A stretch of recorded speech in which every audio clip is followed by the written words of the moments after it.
رمضان کی 27ویں رات میاں بیوی کا ایک بستر پر سونا اور 5 باتیں کہنا کیوں ضروری ہے؟ میرے محترم بھائیوں اور میری پیاری بہنوں، میاں بیوی کا رشتہ صرف ایک قانونی معاہدہ نہیں بلکہ یہ وہ نازک اور لطیف تعلق ہے جسے اگر سمجھا جائے تو یہ دنیا کی سب سے بڑی عبادت بن جاتا ہے۔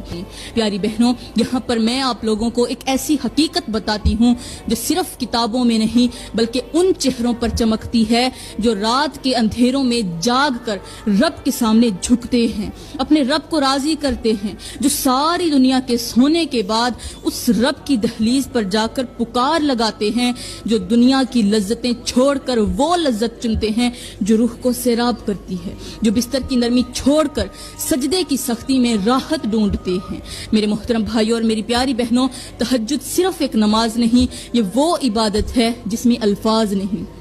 صرف آنسو بولتے ہیں، سجدے نہیں، صرف تسلیم اور رضا ہوتی ہے، آواز بھی نہیں، صرف دل کی دھڑکنیں رب سے بات کرتی ہیں۔ صرف خاموشی سے بیٹھے رہو، تہجد پڑھو، سب کچھ اللہ سن لے گا، تمہیں بولنے کی ضرورت نہیں، آواز کی ضرورت نہیں، تمہاری دل کی دھڑکنیں رب سے باتیں کرتی۔ میرے محترم بھائیوں اور میری پیاری بہنوں، اب بات کرتے ہیں کہ تہجد کے وقت رمضان میں ہم بستری کرنے سے کیا ہوتا ہے۔ سب سے پہلے رات کے اس لمحے کو ذرا آنکھوں میں بساؤ جب آسمان خاموشی سے جھکنے لگتا ہے، جب اندھیرا سجدے میں چلا جاتا ہے، جب ہر چیز تھم جاتی ہے سوائے ان سانسوں کے جو رب کو پکارنے کے لیے رک رک کر چلتی ہیں۔ پیاری بہنوں، یہ وقت سجدے کا تھا، یہ وقت رونا تھا، یہ وقت رب سے پلٹنے کا تھا، لیکن اگر تم نے اسے لذت کی آڑ میں گزار دیا تو پھر یاد رکھو جو لمحے رب کے ہوتے ہیں ان میں اگر کوئی دوسرا آ جائے تو وہ صرف گناہ نہیں بنتا، وہ بے حیائی بن کر آنکھوں سے رسنے لگتا ہے، وہ دل کی سختی بن کر اترتا ہے، وہ دعاؤں کی رکی ہوئی بارش بن جاتا ہے، وہ ایسا پردہ ڈال دیتا ہے کہ تمہاری رزق میں چھپ کر کمی آ جاتی ہے۔ یہی وہ حقیقت ہے جو انسان کو دھیرے دھیرے اندھیروں میں دھکیل دیتی ہے، بغیر آواز کیے، بغیر دستک دیے۔ تو اے وہ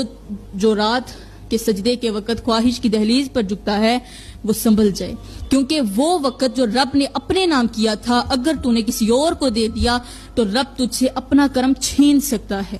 میرے محترم بھائیوں اور میری پیاری بہنوں، آج کا معاشرہ ایک ایسی اندھی دوڑ میں لگا ہوا ہے جہاں نہ منزل کا پتہ ہے نہ مقصد کی پہچان۔ ہر چہرہ مسکراہٹ کے پیچھے تھکن چھپا رہا ہے، ہر رشتہ مفاد کے ترازو پر تولا جا رہا ہے اور ہر دل خالی ہونے کے باوجود مصروف ہے۔ ماں باپ کا ادب پرانا قصہ بنتا جا رہا ہے، بیوی شوہر کو وقت نہیں دیتی، شوہر بیوی کی بات سننا گوارا